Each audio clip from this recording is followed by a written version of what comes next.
An enemy scout once crept up on the largest army in Europe, expecting chaos, drunk soldiers, noise, filth. Instead, he found silence, clean streets between the tents, latrines dug in straight lines, and not a single voice raised above a murmur. He also found cannons so large it took 60 oxen to drag a single one, and he realized something that would terrify all of Europe for 300 years.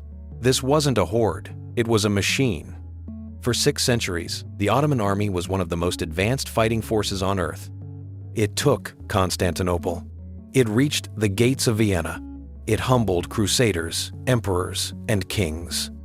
But the way they fought was strange, full of rules, rituals, and ideas that made perfect sense at the time and sound completely insane now.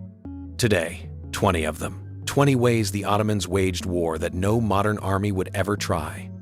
If you like the strange corners of history, subscribe. Let's go. Number 1. The Ottoman army didn't march. It relocated. A campaign army was a moving city with its own bakeries, markets, doctors, judges, and bathhouses. Soldiers could buy fresh bread and have a legal dispute settled before a battle. Some European armies of the same era starved beside fields they refused to organize. The Ottomans brought the field with them. Number 2. They obsessed over camp hygiene centuries before anyone understood why it mattered. Latrines were dug to regulation. Waste was carried away from water. Camps were kept so clean that foreign observers wrote home in disbelief. Disease killed more soldiers than swords in almost every pre-modern war, and the Ottomans, by sheer discipline, lost fewer men to it than almost anyone. Number 3. They planned supply lines years in advance. Before a single soldier marched, officials stockpiled grain along the entire route, sometimes seasons ahead. Bridges were repaired. Roads were graded. Wells were dug. By the time the army arrived, the path was already fed and watered. War, for the Ottomans, was a logistics problem first and a fighting problem second. Number 4. Food was a weapon of loyalty.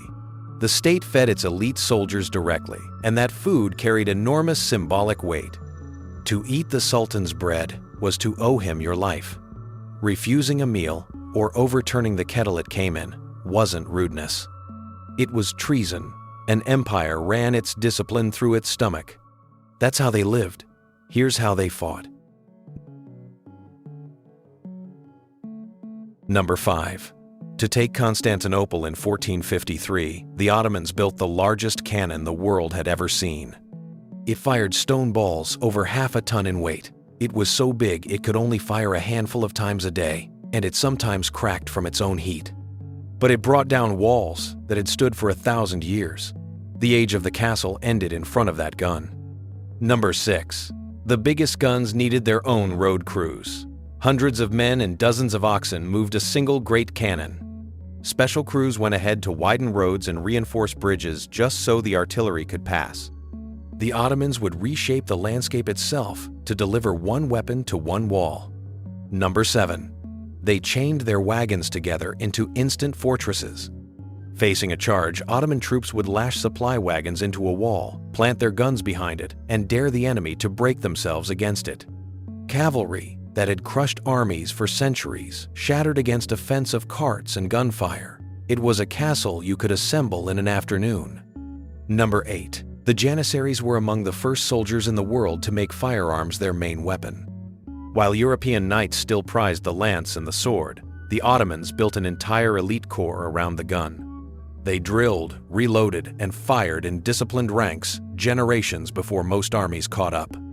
The future of war was being rehearsed in their lines. Number 9.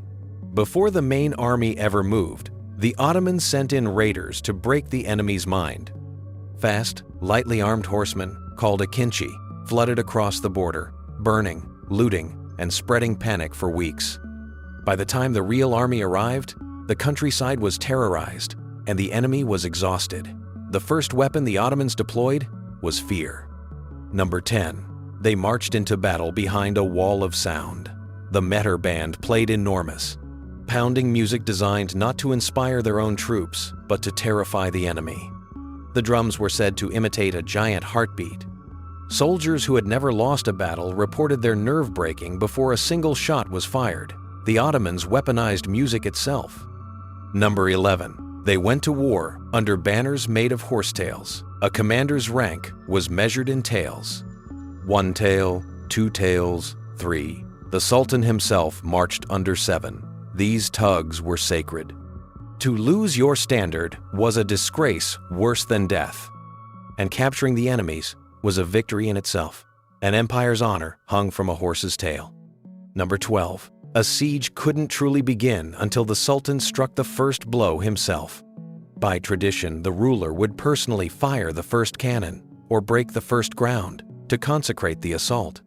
War wasn't just policy, it was a religious and royal act, and it needed the right hands to open it. Number 13. They almost always offered the enemy a chance to surrender first, and the offer was deadly serious. Open your gates, and the city would be spared, its people protected, its taxes set. Refuse, and the rules changed completely. The choice handed to a defender wasn't mercy or cruelty by mood, it was law, decided the moment the gates stayed shut. Number 14. Conquest often left daily life strangely intact. A city that surrendered usually kept its religion, its language, and its local customs, as long as it paid and obeyed. The Ottomans had learned that an empire of millions couldn't be held by force alone. Sometimes the smartest weapon was leaving people exactly as they were. But the strangest weapon the Ottomans had wasn't a cannon. It was the soldiers themselves. Number 15. The empire's best soldiers were taken as children from conquered Christian families, converted, and raised for war. The Janissaries were technically slaves of the Sultan, with no families, no property, and no life outside the core. They became the most feared infantry in Europe, fighting for the very empire that had taken them from their parents. Number 16. For their first centuries, the Janissaries were banned from marrying or holding a trade. Their only family was the regiment.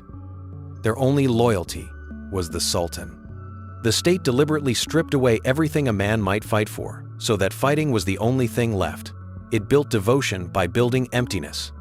Number 17. Much of the cavalry was paid not in coin, but in land. A sipahi horseman was granted the income of a village. In return, he armed himself, fed his horse, and showed up to war ready to fight, bringing his own men. The empire raised entire armies without paying a single wage. The soldiers paid for the war themselves in exchange for the right to collect taxes the rest of the year. Number 18. Even slaughter was paperwork. Promotions, rewards, and pay often depended on documented proof of an enemy killed or a fortress taken. Scribes followed the army to record it all. You could rise through the ranks of the most powerful army in the world. Number 19. The same army that terrified Europe was undone, twice, at the walls of Vienna. In 1529 and again in 1683, the Ottomans reached the heart of Europe and could not take the city. The second failure, broken by a massive cavalry charge, marked the high tide of the empire. The machine had finally hit a wall it could not move. After Vienna, the Ottomans were never again on the attack the way they had been. Number 20. In the end, the army destroyed itself from the inside. Over centuries, the Janissaries won the right to marry, to trade, to pass their positions to their sons. They became a privileged class, more interested in their own power than in war. They blocked reforms. They overthrew sultans.